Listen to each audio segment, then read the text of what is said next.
Друзья, всем привет! Добро пожаловать ко мне на канал. И я все-таки это сделала, я выстригла челку. Напишите в комментариях, как вам. Подпишитесь на мой телеграм-канал Victoria Day Life. Я выкладываю ролики и туда. Если у вас барахлит YouTube, то там сможете все посмотреть. Еще там про котиков, жизнь в Испании, про новинки парфюмерии и еще про парфюмерию. Все, что вот мне приходит, я сразу же выкладываю туда.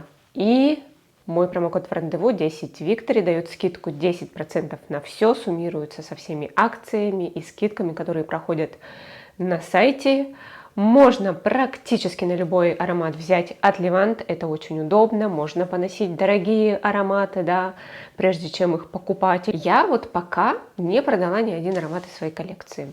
У меня бывает такое, что аромат может даже год стоять, и я могу про него забыть, а потом в какой-то день мне так захочется этот аромат вернуть, что придется заново его покупать. Поэтому пока я не продала ни одного аромата. Активно я веду свою коллекцию, собираю где-то года 3, да, 3, наверное, вот прям вот до таких объемов, размеров. Не скажу, что я прям горжусь, и так и надо всем делать, но вот у меня так получается. И сегодня будет такая подборка как раз таких вот ароматов, которые я могу не носить год, но потом у меня с ним случится парфюмерный запой. Поэтому не ношу, но не отдам. Ни себе, ни людям, да, как говорится. Давайте начнем вот с этого аромата. Как раз из-за него у меня родилась идея сделать это видео. Это аромат Микалев Mon Parfum Gold. Я его купила вслепую себе на день рождения. Я читала отзывы, и я примерно представляла его. И когда он пришел, я поняла, что это вот именно то, что в принципе я и ожидала. То есть это не было слепой покупкой, которая меня разочаровала. Но он пришел ко мне в июле, была жара, и он вот вообще не сочетался. Здесь есть чернослив, там сливы заявлены, но не верьте пирамиде, это прям чернослив. Такой вот с дымком чернослив, но очень сочный, очень вкусный, такой дорогой чернослив. Я тут чувствую кожаные нотки. Еще тут есть белоцветочный блок тубероза, жасмин, апельсиновый цвет, но я это чувствую как кремовость. А вот то, что я описываю, кажется немного несочетаемым, но оно так красиво все друг с другом там как-то взаимодействует. И эти ноты, которые я описываю, да, они все на самом деле абстрактные. И в нем есть вот немножечко сочности, в нем есть свежесть, тут, по-моему, грейпфрут или апельсин. То есть есть в нем какая-то свежесть, кислинка в аромате, и такая кремовость в то же время. И кожаная нота, кожа тут, по-моему, не заявлена. Это очень красиво. И вот у меня именно к нему вот сейчас потянулась рука, господи, и я вот ношу его второй день уже получается. Что мне очень-очень нравится, что обычно ароматы такого типа восточные делают громкие, шлейфовые, вот чтобы все сбивали с ног и с очень, естественно, поэтому ограниченным применением. Не наденешь везде. А этот, у него средний шлейф. Легким-легким дуновением он может шлейфануть, но он не будет, вот опять же, да, заполнять всю комнату и душить. И это большой его, огромный его плюс. Стойкость, наверное, часов 6 точно есть. И вот я подумала, боже мой, он же стоял у меня, наверное, год стоял, я к нему вообще не подходила. То есть вот когда я подарила себе его на день рождения, в тот год я его носила, по-моему, раза 2, и то потому что, знаете, иногда такой, надо его надеть, стоит, надо надеть. А вот сейчас я просто не могу из него вылезть. Мне так нравится, мне не хочется ничего другого. И я понимаю, что вот у меня есть такое, у меня лично, да, напишите, бывает у вас, что вот аромат стоит, а потом ты понимаешь, что как хорошо, что он у меня есть в коллекции, а то бы пришлось купить еще раз. Либо, может, вы возвращали в коллекцию. Знаю, что некоторые продают, не носят, но потом опять покупают. Мне кажется, что это невыгодно. На самом деле, не знаю, напишите. Мне просто всегда кажется, что если это не снятость, то продаешь дешевле, чем купила. Так, еще один аромат. Это Zadig Voltaire Just Rock. Я когда купила, я его прям очень-очень много носила. Но потом он как-то вот у меня встал на полке, и все. Очень классный аромат. Здесь молочность такая вот есть, эта нота, как сгущенка, как в Зади Квальтер This Is Her. Тут, кстати, не появилось никакого мускуса, в отличие от This Is Her. Тут есть жасмин, тут есть дерево, и вот этот вот молочный, фирменный, Зади Квальтеровский аромат. Какая-то даже сейчас вот я чувствую, как будто немножечко какие-то шоколадные оттенки. Не помню, если тут пачули, но что-то есть такое. Или вот как горчинка бурбонской ванили. Ну, в общем, я его тоже буду носить. Космогония. Аромат называется Sunlight. Кстати, я покупала его, помню, еще в парфюмерии. Он стоил тогда около 10 тысяч. А сейчас, мне кажется, они в Золотом Яблоке, еще где-то, может, даже на Рандеву, кстати, есть. И они прямо сейчас стоят намного дешевле. Вот это прям вообще бывает, да, очень редко, когда аромат, который еще вроде бы как ниша, да, становится дешевле, чуть ли не в 2 раза. Это очень необычный мандарин с солью, с розой, кстати, тут еще роза есть. Но тут нет, допустим, как в Aqua di Gia от Armani, вот этот вот аромат морской воды. Тут нет такого, тут ну просто соленый. И не рассольный, допустим, как сандал. То есть это очень необычно, это очень необычный аромат. Поэтому, хоть я его редко ношу, но за счет вот этой необычности мне не хочется его из коллекции выселять, продавать или даже кому-то отдавать. Pieza y Dum – это от Libre de Orange. Кстати, с этим ароматом, вот с ним было очень интересно. Я его купила самолично, не вслепую. Я пришла в бутик, я его покупала в Париже. Пришла в бутик, потестила его и подумала, ну, как-то странноватенько. Тут в начале альдегида, а я тогда вообще к альдегидам была не то что равнодушна, я была с ними очень осторожна. 5 для меня тогда казалась кошмаром парфюмерным. И я, значит, чувствую, что они здесь есть.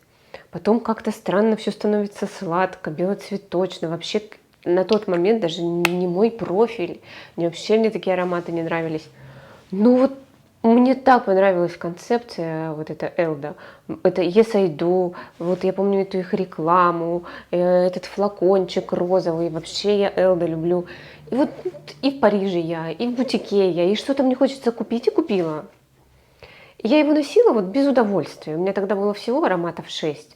Поэтому сейчас бы он даже, наверное, у меня встал на полку и стоял бы там год, я бы к нему не подходила. А там я носила его, но без особого удовольствия. И потом, когда у меня коллекция стала расти, он вообще в какой-то дальний угол ушел.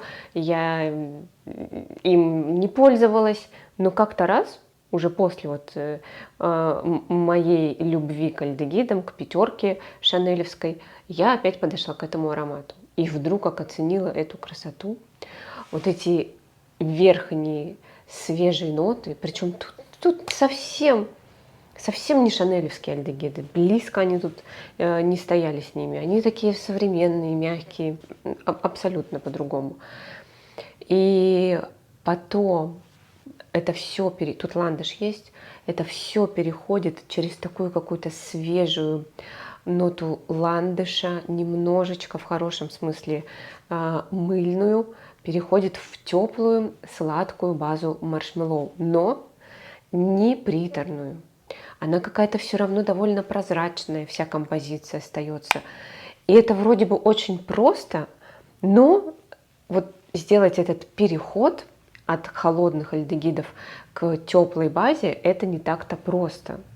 Это все-таки ниша, да, аромат такой весенний, девичий, его многие называют, но вот иногда хочется именно вот такого вот прям именно даже этого аромата, я бы сказала. Поэтому как-то я к нему подошла и просто, опять же, да, не могла его с себя снять, но это было весной. Вот его время именно весна. Тут уже меньше половины. Rose Fire от Hermetica. Мне сразу понравился. Я его вслепую заказала. но он вот примерно как по описаниям людей такой он и есть. Это пенка клубничного варенья, это роза, но скорее даже лепестки роз вот в этом клубничном варенье. Тут давана, роза и фиалка. Фиалку я здесь ну, практически не чувствую, только возможно таким вот аспектом даже не свежей напечатанной продукции, а корня фиалки. То есть она не дает этому аромату стать невыносимо приторным. Но опять же, вот для него надо такое какое-то очень легкое настроение, захотеть каких-нибудь вкусняшек, захотеть клубничных вкусняшек. Это аромат про клубнику. Рахат лукум, кстати, еще приходит в голову. Никому не отдам. Нет, я не отдам его, я его не продам. Даже не поменяюсь ни с кем, потому что я знаю, что рано или поздно мне захочется такой вот гурманской клубники с розой. И у меня есть вот он. Амберби. Амберби. Вот эти вот ароматы, они бесспиртовые, кстати. И на мне почему-то они долго держатся, но они не сильно шлейфят. Этот аромат глубокий, восточный, сухофрукты, и мед в аромате есть.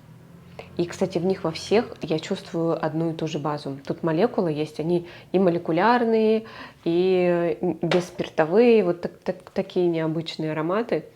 И я чувствую везде вот эту вот базу. Очень классный аромат. Очень классный. Я даже не буду спрашивать себя, почему я его не ношу. Я знаю, что он для настроения, вот для определенного. Знаете, есть ароматы, которые вот на каждый день, там неважно, какое у тебя настроение, он всегда тебе подойдет таким фоном, иногда бодрящим, иногда успокаивающим. А этот прям вот под такое особенное настроение. Я бы тоже его отнесла к таким больше гурманско-восточным ароматам. А у меня, кстати, я не скажу, что я прям фанат именно гурманики. Если я не знаю, да, вот открываю шкаф и просто не знаю, что на сегодня выбрать, скорее у меня потянется рука к какой-нибудь пудре даже. Даже не то, что цветочным ароматом, скорее к чему-то более пудровому потянется рука. Это для меня всегда беспроигрышный вариант. Коко от Шанель, это парфюмерная вода, у меня еще есть духи. Ну, тут, знаете, вообще аромат лично для моей кожи, он вот исключительно на жару, потому что носить его в другое время года, в другую погоду не получается. На мне просто не открывается его красота. На мне сундук с вот этими старыми какими-то залежалыми вещами. Проложенными пачули какие-то, вот они там еще, не знаю, из 18 века как приехали, так и лежат. Даже не бабушкин, это прабабушкин какой-нибудь сундук. А вот летом в жару на мне открывается красивая помадная роза в парфюмерной воде и в духах. Это красивый букет цветов.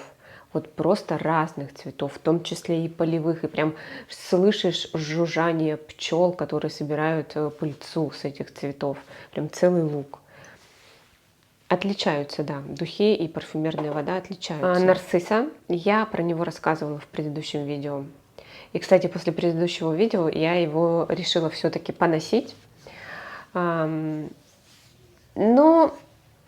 я вот скажу, знаете что? Это отличная роза в парфюмерии. Сделать интересный аромат с розой – это очень сложно. Очень сложно. Здесь это получилось. Я вот могу оценить, да, как любитель парфюмерии, я могу оценить красоту. Я много знаю парфюмов с розами, и частенько для меня это прям скукотень. Я даже часто вижу, когда в отзывах, ну именно в смысле, когда я хочу заказать вслепую аромат, и в отзывах вижу, что там роза, это аромат про розу, я сразу закрываю.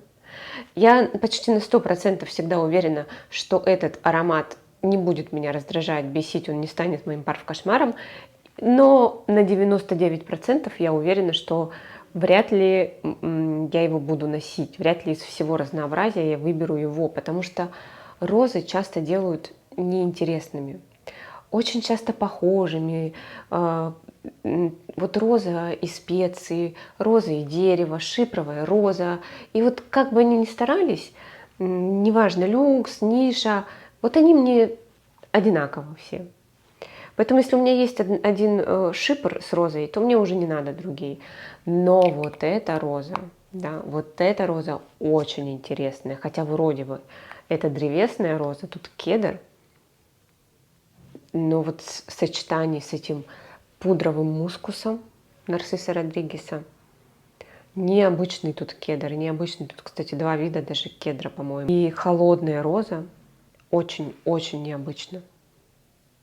Какое-то сочетание и древесности, и пудровой косметической розы, и чего-то вот того, что не передать словами, вот то, что прям собирает весь парфюм, и вот этот его шлейф, когда ты не розу чувствуешь, не одну розу, а вот все вместе очень гармонично, сбалансированно звучит.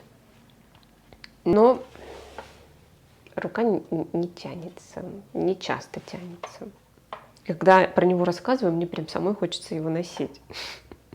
Но когда с утра, особенно, знаете, когда открываешь и ты торопишься, у тебя нет времени стоять там, перенюхивать все ароматы, а тебе надо быстро что-то выбрать, вот скорее всего, если у меня не за поиск конкретно с этим ароматом сейчас, скорее всего, ни один из этих вот так вот рука не потянется спонтанно.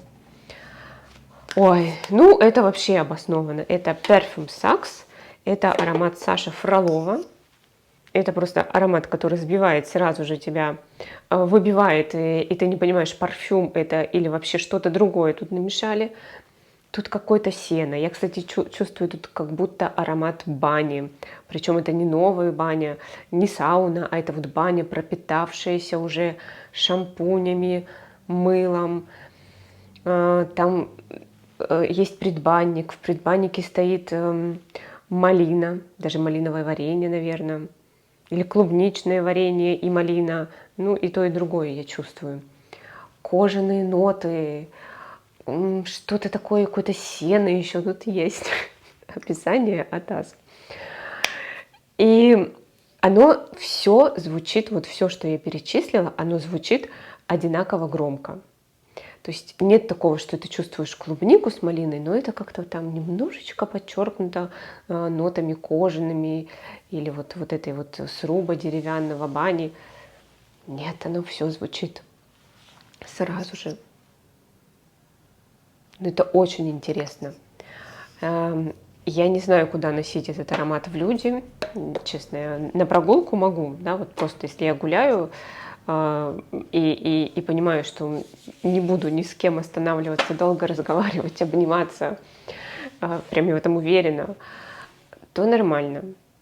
Но вот так вот, чтобы я пошла куда-нибудь, не знаю, в ресторан, в театр, в кафе, на встречу, на учебу, я не представляю себя в этом аромате. Я даже если буду его от себя чувствовать, мне будет казаться, что это диссонанс. Вот я в этом аромате и вот это вот место, где я нахожусь. Очень интересно. Но я считаю, что у меня, как у парфблогера, парфманьяка, парфлюбителя, должен быть такой аромат.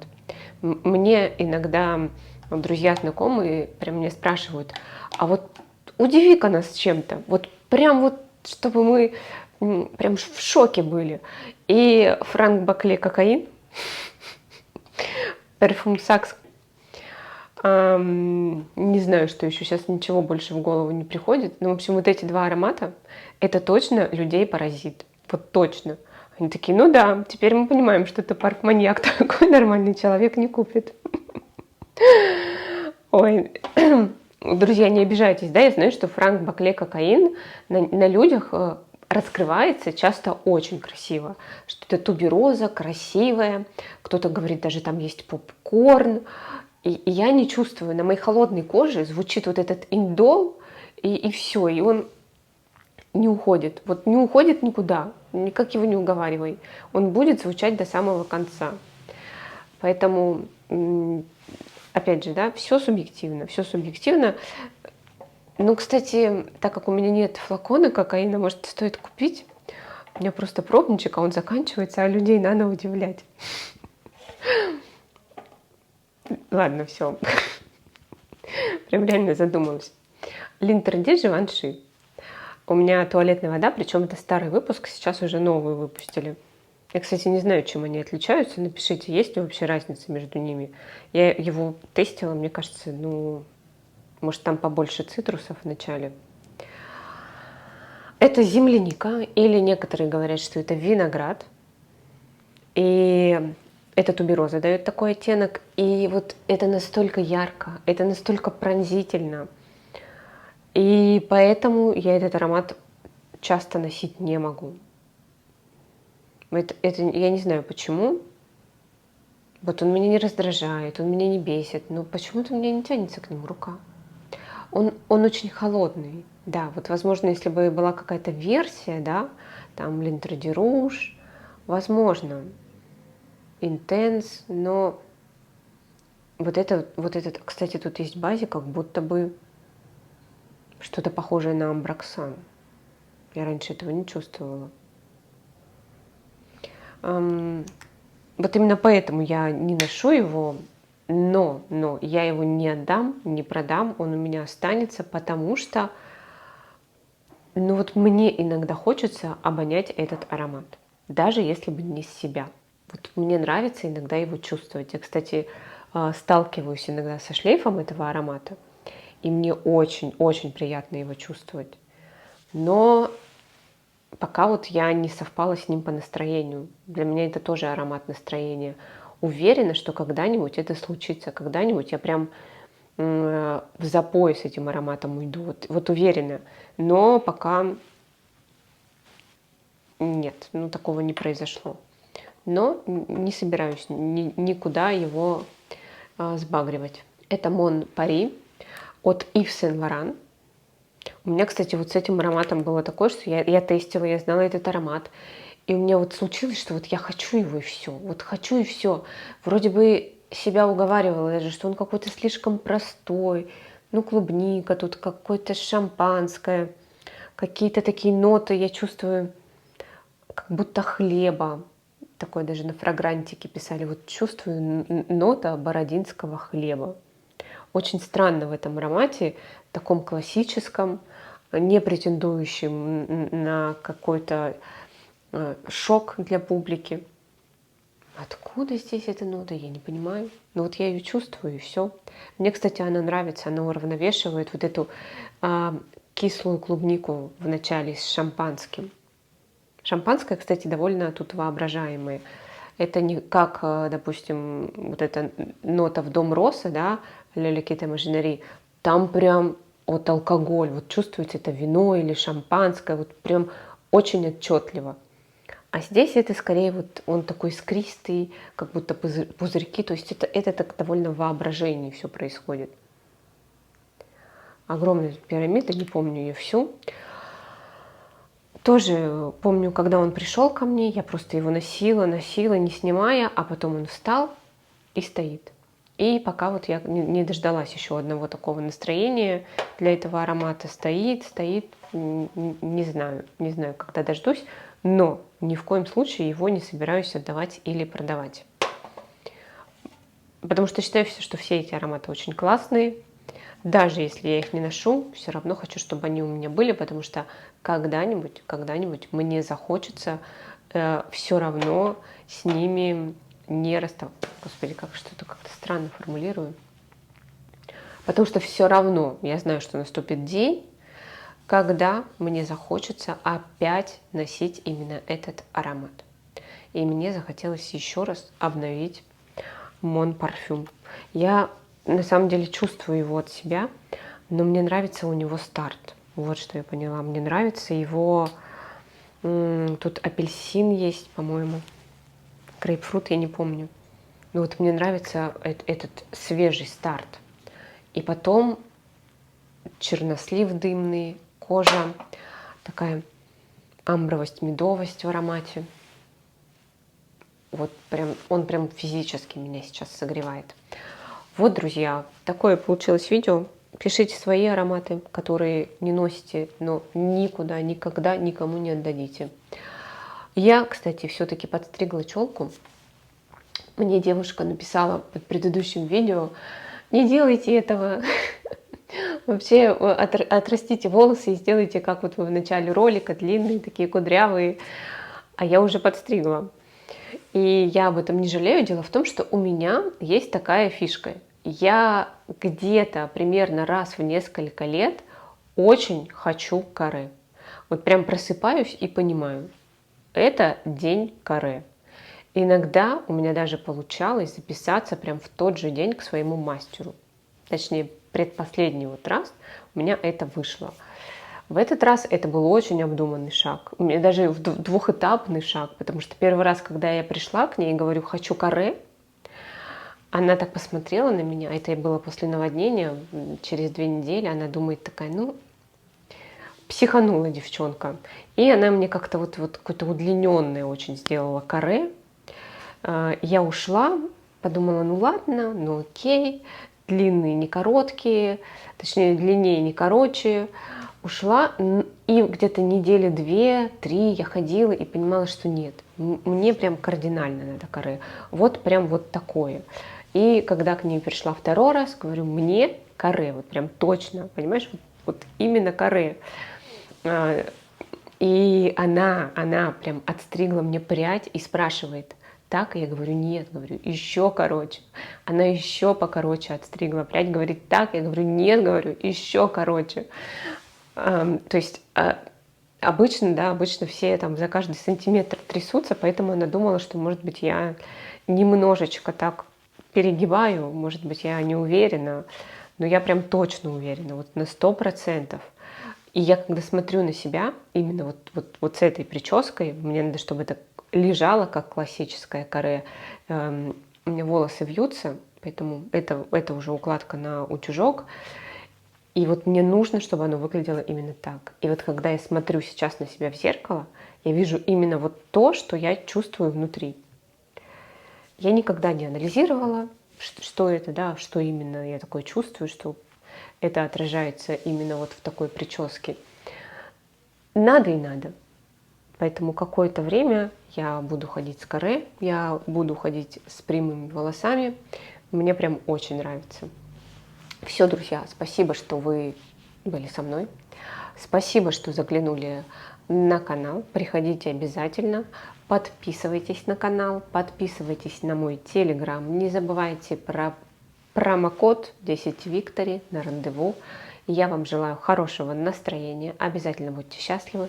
Всех целую, обнимаю. Всем пока-пока.